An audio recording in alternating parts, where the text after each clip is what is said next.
அப்ப அந்த அரசின் மீது மக்களுக்கும் எதிர்பார்ப்பு அதிகமாக இருக்கிறது.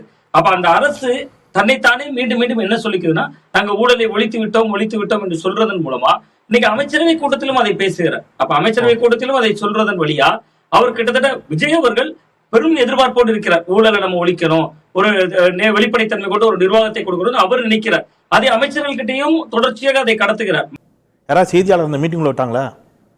அமைச்சரவை ஆலோசனை கூட்டம், எந்த செய்தியாளர்களுக்கும் அனுமதிலாம் கிடையாது எனக்கு தெரிஞ்சு. அங்கேருந்து முடிஞ்ச உடனே செய்தியாளர் போய் கேட்குறாங்க, சார் என்ன சார் நடந்துச்சு, என்ன பண்ணலாம், அப்போ நீங்கள் ஒன்று பண்ணுங்க, ஊழலை கண்டு கடுமையாக கோவப்பட்டார் முதலமைச்சர்னு சொல்லி விட்டுருங்க. தகவல் சரி, ஒரு வாதத்துக்கு வச்சுப்போம், அவருடைய சொல்லியிருப்பாருன்னு வச்சுப்போம் நோக்கம். ஒவ்வொரு ஊழலாக நான் சொல்கிறேன். 60 நாட்களில் இவர்கள் ஆட்சியில் நடைபெற்ற முறைகேடுகள் குறித்து இவர்கள் வெளிப்படையாக விசாரிக்க தயாரா? உள்ளபடியே நான் ஊழலை பொறுத்துக் கொள்ள மாட்டேன் அப்படின்னு சொன்னால் முதல்ல விஜயபாஸ்கரையும் எம்ஆர் விஜயபாஸ்கரையும் சி விஜயபாஸ்கரையும் என் கட்சிக்குள்ள சேர்த்தீங்கிற கேள்விக்கு பதில் சொல்லணும். அதை விட்டுருங்க. அதுவுமே ஊழலா பார்க்குறீங்களா சார்? ஊழல்வாதிகள் தானே சார் அவங்க. நீங்க குற்றச்சாட்டு சொல்லிருக்கீங்களே, ஊழல்வாதிகளுக்கு உள்ள அதை நீங்களும் சொல்லியிருக்கீங்கல்ல. ஒரு விஷயத்த சொல்றாரு, தமிழ்நாட்டுல ஊழலை ஒழிக்கிறது அப்படிங்கறத முன்னெடுக்கிறார். அது அவர் தொடர்ச்சியாக அந்த பேசு பொருளை அவர் தொடர்ந்து பேசிக்கொண்டே இருக்கிறார். இல்ல ரொம்ப ரொம்ப முக்கியமா இப்ப ஒரு வாட்ஸ்அப் நம்பர்ல அறிமுகப்படுத்தி இருக்கிறார். அது மக்கள் கிட்ட வரவேற்பை பெற்றிருக்கு. எல்லா தாலுகா ஆபீஸ், எல்லா அரசு நிறுவனங்கள், எல்லா அரசு இதுலயும் ஒன்னு எழுதி போட்டிருப்பாங்க, லஞ்சம் கொடுப்பதோ வாங்குவதோ சட்டப்படி குற்றம். இந்த அலுவலகத்தில் யாரேனும் லஞ்சம் கேட்டால் புகார் தெரிவிக்க வேண்டிய முகவரி அப்படின்னு. இதை இவர் தான் புதுசா கண்டுபிடிச்ச மாதிரியே ஒன்னு எல்லாரும் சொல்றீங்க பாருங்க. இது காலங்காலமா இருக்குது சார். ஜெயலலிதாவோ கலைஞரோ வரும்போது 91ல இருந்து பார்த்தோம்னா ஊழலை ஒழிப்புன்னு யாருமே சொல்லலை. இவர் சொல்றாருன்னு போது மக்கள் மத்தியில் அதுக்கு ஒரு வரவேற்பு கிடைக்குது சார். இதுக்கு முன்னாடி எல்லா முதலமைச்சரும் என்ன சொன்னாங்க தெரியுமா? எல்லாரும் லஞ்சம் கொடுங்கன்னு சொன்னாங்க. ஆனா அப்படி பேசவே இல்லைன்றாங்க. எந்த முதலமைச்சர் சார் பேசல? நான் வீடியோ எடுத்து காட்டில அவங்க எல்லா முதலமைச்சரும் சொல்லியிருக்காங்க. இப்ப சில குறைகள் இருக்கின்றன. பெரிய அளவில் ஊழல் குற்றச்சாட்டுகள் சொல்ற அளவுக்கு எதுவும் நடக்கலன்னு தான் நான் நினைக்கிறேன். இந்த 1 or 2 இன்சிடென்ட்ஸ் தவிர. முதலமைச்சர் விஜய் வசமுள்ள நகராட்சி நிர்வாகத்தில் மிகப்பெரிய மோசடி நடந்துள்ளது. மார்க்சிஸ்ட் கம்யூனிஸ்ட் கட்சி எம்பி வெங்கடேசன் குற்றச்சாட்டு என்ன சொல்றாருன்னா சார், ஒரு தனியார் நிறுவனம் மதுரையில தினமும் 916 டன் குப்பையை அகற்றணும் சார். ஆனா குப்பை அகற்றுவதற்கு பதிலாக 916 டன் மண்ணை கொட்டி கணக்கு காட்டி ஏமாத்திருக்காங்க. கடந்த சில வாரங்களில் அண்டர்லைன் பண்ணிக்கங்க, உடனே திமுக ஆட்சின்னு போவாங்க. கடந்த சில வாரங்களில் சொன்னது யாரு? வெங்கடேசன் உங்க கட்சியை சேர்ந்தவங்க ஒரு குற்றச்சாட்டு வச்சாங்க. யாரு? ஒரு பெண் வழக்கறிஞர். வழக்கறிஞர் நியமனத்தில் 30 லட்சம் ரூபாய் வரைக்கும் லஞ்சம் வாங்குகிறார் புசி ஆனந்த்னு. இது அவதூறா இருந்தா அந்த பெண்மணியை கைது செஞ்சிருக்கணும்ல. இந்த பழனி கோயில் விவகாரத்துல ஒருத்தர் சமூக வலைதளத்தில் ஒரு பதிவு போட்ட உடனே அவரை கைது பண்றீங்க. அப்போ உங்க கட்சியை சேர்ந்த பெண்மணி வெளிப்படையா சொன்னாங்கல்ல, அரசு வழக்கறிஞர் நியமனத்தில் 30 லட்சம் ரூபாய் வரைக்கும் ஊழல் வாங்க செஞ்சாரு புசி ஆனந்த்னு. அவங்களை ஏன் கைது பண்ணல? நீங்க அளவீடா வைக்கிறத இந்த 60 நாட்கள்ல கம்பேரிட்டிவ்லி இதுல ரொம்ப அதிகமான புகார்கள் குறைஞ்சிருக்கு. நிறைய இடங்கள்ல குறைஞ்சிருக்குன்னு தான் தகவல் வருது. சில இடங்கள்ல நேர்ல பார்க்கும் போதே குறைஞ்சிருக்குது.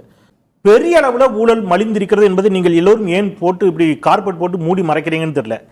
பாட்டிலுக்கு 10 ரூபா வாங்கினதுல 10,000 கோடி ஊழல்னு நீங்களே பேசியிருக்கீங்க. இப்ப பாட்டிலுக்கு 20 ரூபா வாங்குறாங்களா இல்லையான்னு சத்தியம் பண்ணி சொல்லணும். நேர்பட பேசல. நீங்க பாட்டிலுக்கு 20 ரூபா வாங்கினா 10 ரூபா அதிகமா இருக்கு. அப்ப எத்தனை ஆயிரம் கோடி ஊழல் அதிகரிச்சிருக்குது?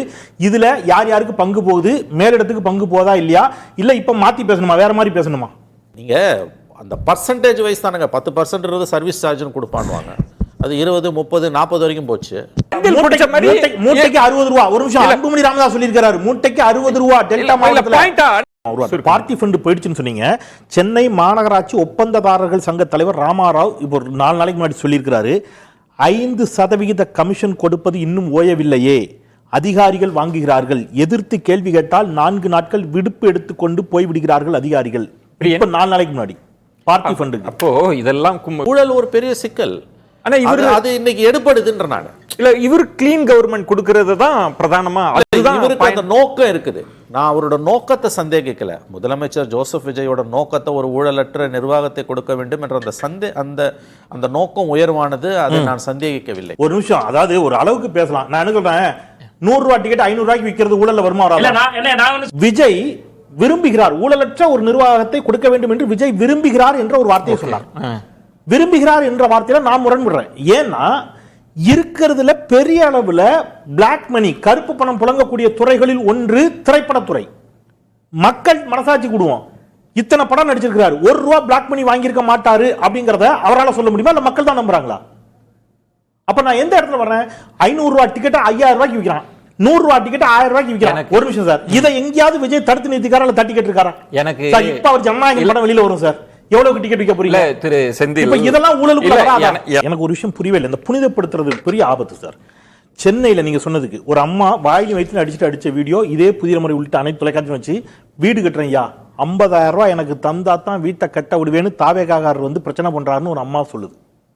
ஒரு செங்கல் சூளையில போய் லஞ்சம் கேட்டாரு, எனக்கு பணத்தை கொடுக்கலன்னா எங்க ஆச்சுன்னு சொல்லி ஒருத்தர் தகராறு பண்ணாரு, நடவடிக்கை எடுக்கிறாங்க.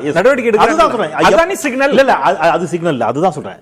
அப்படி நடவடிக்கை எடுத்தவர்கள் அதன் பிறகு அதே எம்எல்ஏக்களோடு வலம் வரக்கூடிய காட்சிகள் இருக்குது, பாலியல் குற்றச்சாட்டு உள்ளிட்டவற்றில். எனக்கு இப்போ மணி அவர்களுக்கு நினைவு இருக்கும், ஜெயலலிதா அவர்கள் ரஜினி அவர்கள் பிரச்சனை வந்தப்ப ஜெயலலிதா அவர்கள் ஒரு பேச்சு கேட்டாங்க, ரஜினி கருப்பு பணம் வாங்கலையா, வாங்கியிருக்க மாட்டார். ரஜினி என்ன பதில் சொன்னார்னா, அவங்களும் இந்த துறையில தான் இருந்தாங்க, அவ்வளவுதான், அவங்க வந்து இதை கேட்டிருக்க கூடாது. நான் என்ன சொல்றேன் சார், நீங்க ரைட், நீங்க வந்து ஒரு பொலிட்டிக்கலா ஒரு ஸ்டாண்ட் எடுக்கிறீங்க ரைட், ஆனா ஐயோ அச்சோ அவர் பயங்கரமானவராச்சுங்கிற மாதிரியே விஜய் ஊழல்னாலே அவருக்கு ஆகாதுங்கிற மாதிரியே ஒரு